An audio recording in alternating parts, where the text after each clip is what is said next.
Greetings and welcome to Center for Global Development. Today we have the privilege of talking to Master Amina Mohamed, who is one of the candidates for the position of Director General of the World Trade Organization. And we're hoping to be able to get today from her her sense of how the World Trade Organization and the trading system globally can be most useful in promoting development and the links between trade and development. And I want to thank Ambassador Mohamed for taking the time and being willing to share her thoughts and perspectives with us. Amina, welcome very much to this conversation. Thank you very much, and yeah, I'm glad that you're referring to me by my first name.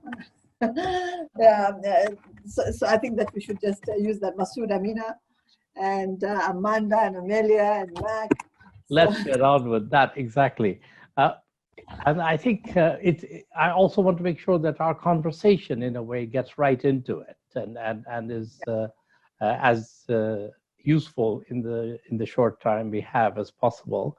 I wanted to start really, Amina, by asking you a bit about how you see the WTO helping to promote development at a time like this. You know, I was reminded of the African proverb that when the elephants fight, the grass gets trampled. And a lot of developing countries today are feeling a little bit that the big powers are fighting over trade, over the future of the WTO. It's not been as cooperative, as functional as it used to be many, many years ago. And so they are no longer confident that this organization will be able to help put in place and maintain the rules-based trading system, which has been so important for them to create jobs and to promote their economic and social welfare. And I wanted to get a little bit your sense now. You are hoping to become Director General. How do you see that issue, and how do you see yourself in helping the WTO to play that role again? Well, thank you very much, Masood. It's a pleasure to be talking, with you. And you know, my conviction is that at this time, the WTO actually needs a very strong advocate for the multilateral trading system, for an open, trading system, and one that would support, as it always has, economic growth, development, sustainable development. And ensure that it's up to scratch and in sync with the international economic developments, ensuring that the rule making function of the WTO, which was tested before, remains relevant and is actually reignited, because I think you know that since 1995 we've only had two multilateral negotiations completed, two multilateral agreements, one on trade facilitation and the other one on the prohibition of export subsidies. So we need to reignite that multilateral negotiating function of the WTO. Make sure, for instance, that the fisheries negotiations are completed in good time. So that you send out a signal that WTO is back at the center of international trade governance, and that it's again relevant, to the international community, to all our countries, in fact, and that it's going to, in a very realistic and pragmatic manner, address the development concerns, of countries that are looking to the WTO for inspiration, and to also reap the benefits that they must. And as DG, I think one of the priorities that I would have is, working for reforms, reforming the organization, making sure, that the where it has faltered, that we actually inject the necessary energy, the necessary, creativity and innovation, the necessary, I think, energy, from the members, getting the members to just again, realize the vision of the founders of the GATT and the WTO, a vision of economic growth, of job creation, of development, of open markets, of ensuring that the WTO in rule making actually stays ahead of the curve and not behind the curve. We can't always play catch up, Right. as we are now, even with e-commerce. We should have had disciplines and rules developed, before today. Now the pandemic has made it totally impossible to continue without having proper disciplines and proper, rules governing e-commerce. So I think that, look, I'm very passionate about the multilateral trading system. I think that it's been a force for good. I think it's actually transformed very many economies, created millions of jobs, and ensured that we actually remain engaged in multilateral trade. So I think that look, yes, it's true that there's that African saying that you have referred to, that when elephants suffers the grass that when elephants fight the grass that suffers, but it's also true that when elephants are not fighting and are friendly, then the grass grows faster, and that you manage to get things done, and it's not always that you have tensions in WTO, but it's also not uncommon that you have tensions in WTO. Yes. We're talking about the economic interests of countries, and usually, I mean, there is some tension. That's why we have to negotiate rules. We don't just, there's no, there are no rules that are accepted by everybody without having to negotiate and having to leave the negotiating table, I think, uniformly dissatisfied, more than anything else. And so I think that the WTO remains relevant today. There's a lot that we don't have to change, of the WTO, even as we reform it. The values, the core values of the WTO, the values of transparency, of inclusiveness, of non-discrimination. I think those are values that will never go away. Yeah. The rules that already exist and that we are, applying today in multilateral trade, in many sectors of multilateral trade. I think those rules, may need updating, but they will remain in the main. The dispute settlement function that has faltered and that everybody wants to reconstitute, right, the appellate body of. Yes. Which really has been dysfunctional now for a while, right? Because it doesn't have enough judges. Well, look, I think that the dispute settlement body, which I chaired, yes, in 2004, always complained about some shortcomings of the appellate body, especially. yes, but we all recognized, and members recognize today, that you cannot do without the dispute settlement mechanism, of the WTO. This system was envisioned and as a complete system. Yeah, it was designed so beautifully. make the rules, follow them, and then negotiate, and then resolve any disagreements through an agreed dispute settlement mechanism. It sort of runs, it's soup to nuts, as they say. Absolutely. Yeah, absolutely. And yeah, so I hope that we can get back to where it was, make sure that we have an appellate body that's fit for purpose, that will instill confidence in the system, will make it predictable and stable, and that members can agree on, because it will have to be negotiated. Yeah. And there are proposals, on the table already, and we hope that we can sit down and negotiate on the basis of those proposals. So I want to come a little bit. You mentioned the COVID pandemic now. Obviously, it's affecting so many things, finance, trade. But one consequence of it is that it's accelerated this concern about global supply chains. Yes. And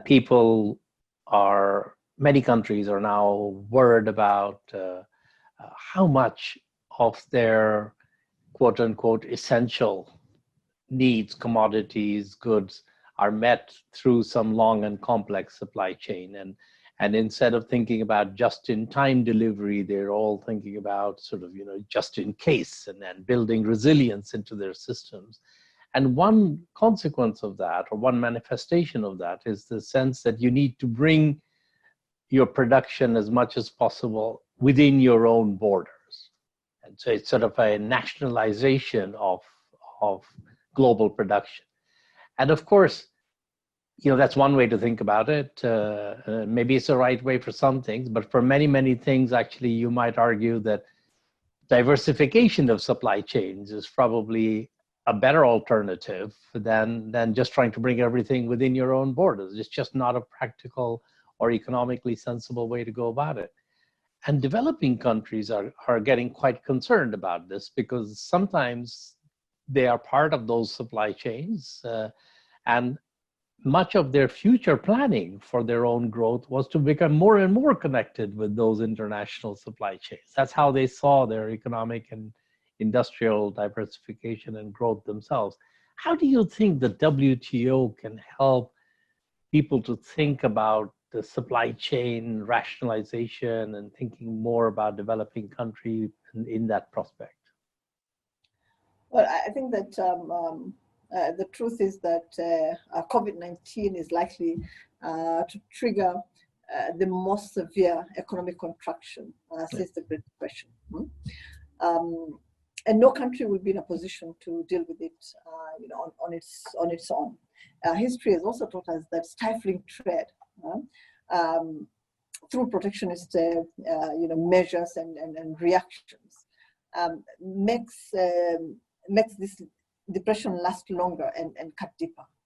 And I think that we always need to remember why the GATT and the WTO subsequently were actually established. They were established precisely to prevent such mutually, destructive behavior. Right. And so what I think is that, and my vision is for the WTO can be summed up in 3 words, and I've said this before. It's the reform of the WTO, the recovery and renewal of the WTO. And what I meant by that is that the WTO is in urgent need of reform, and I think I mentioned that also at the beginning, so that it can once again play its part as an engine of growth, of development and stability. And I think that this reform is actually much more urgent today because an effective WTO is needed to help create the conditions for a sustainable recovery, from the economic and social actually fallout of the COVID-19 pandemic.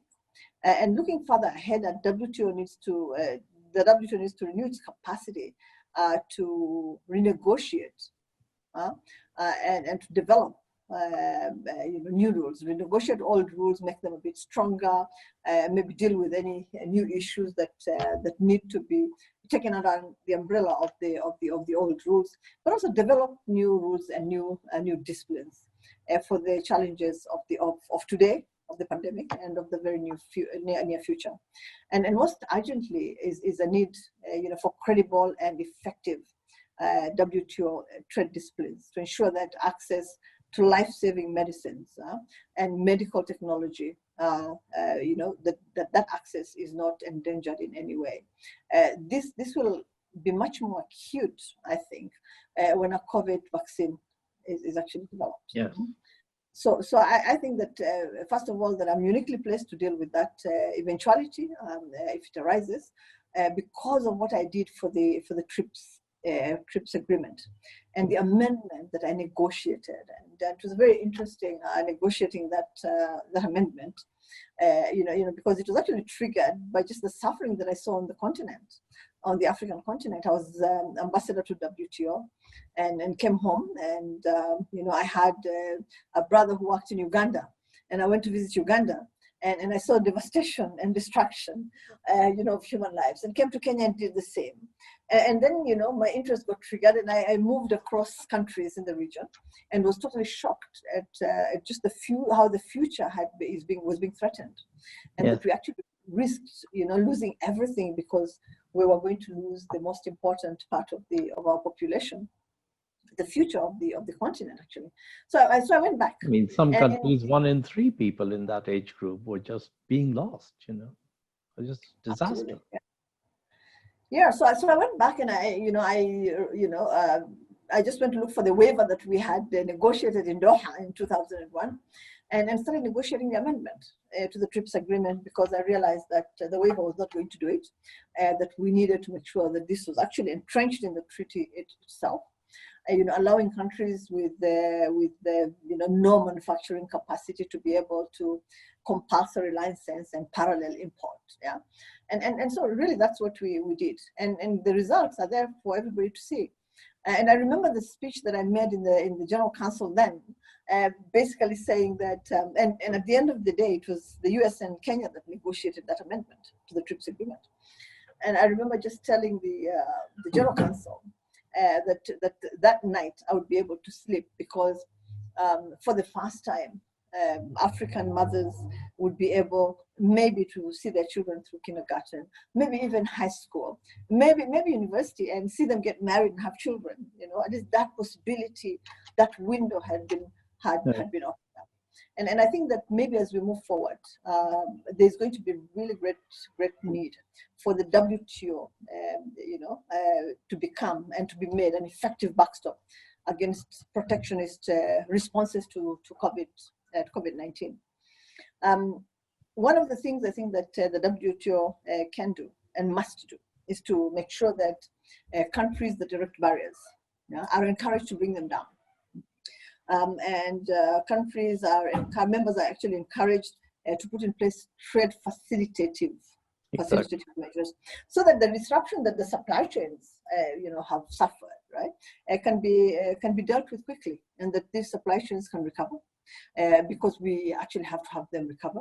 And I said no country can go it alone, because I don't think that the answer is to become protectionist and to try and manufacture everything within your own territory. I think it just beats the purpose of having a system in place. But also it's just impossible to do that. We're into the 5th month almost of the pandemic. Yeah, and until now, I don't think that any of the countries that started manufacturing their PPEs and the masks have been able to do it. At least they've not been able to do it adequately. I know about the countries that I've visited, and many of them started, manufacturing masks and PPE, and along the way they just realized that, if there was not the best use of their resources. Yeah, I think Absolutely ultimately not. that's. I think, Ambassador Mohamed, you have represented a country in that you understand the trading system, and I think what you just said is really important. That the Director General of WTO is really important position that looks after the welfare of the trading system as a whole, and you're Director General for every member, but it's very important to understand and have empathy and feeling for the members that are struggling hardest in terms of making progress in the world, and I want to really thank you. I wish you well in this endeavor, and depending on the outcome, I hope we will have another conversation, and when you have an opportunity to tell us what your plans are in that role. So good luck for that. Thank you very much. Thank you. Look, I think that, like I said, again, it's not. Of course, it's not a good use of their resources, their time, and you can't develop capacity in such a short time, And at some point, you actually realize that the supply chains are coming back to life again, and that it's still much more convenient, and in many cases, much cheaper to actually import, from countries that are much more efficient in production of certain things, just like we could be more efficient in others, and you don't want to get to a place where everybody says, oh, look, I'm going to do this for myself. Then you actually beat the purpose of having a system in place, a multilateral trading system in place. And all the gains that come from it, exactly. Absolutely, the benefits that come from it, totally. Like I said, it's been a force for good. Good. A force for good. I think that's a very nice note to end on. Amina, Mohamed, I want to thank you again for taking the time, and I hope to see you and talk to you again soon. Thank you, Masood. It's really been a pleasure. And yes, and next time we must have much longer to have this discussion. And maybe we do it in person. Oh, that would be wonderful. Yes, thank you. Thank you. All right.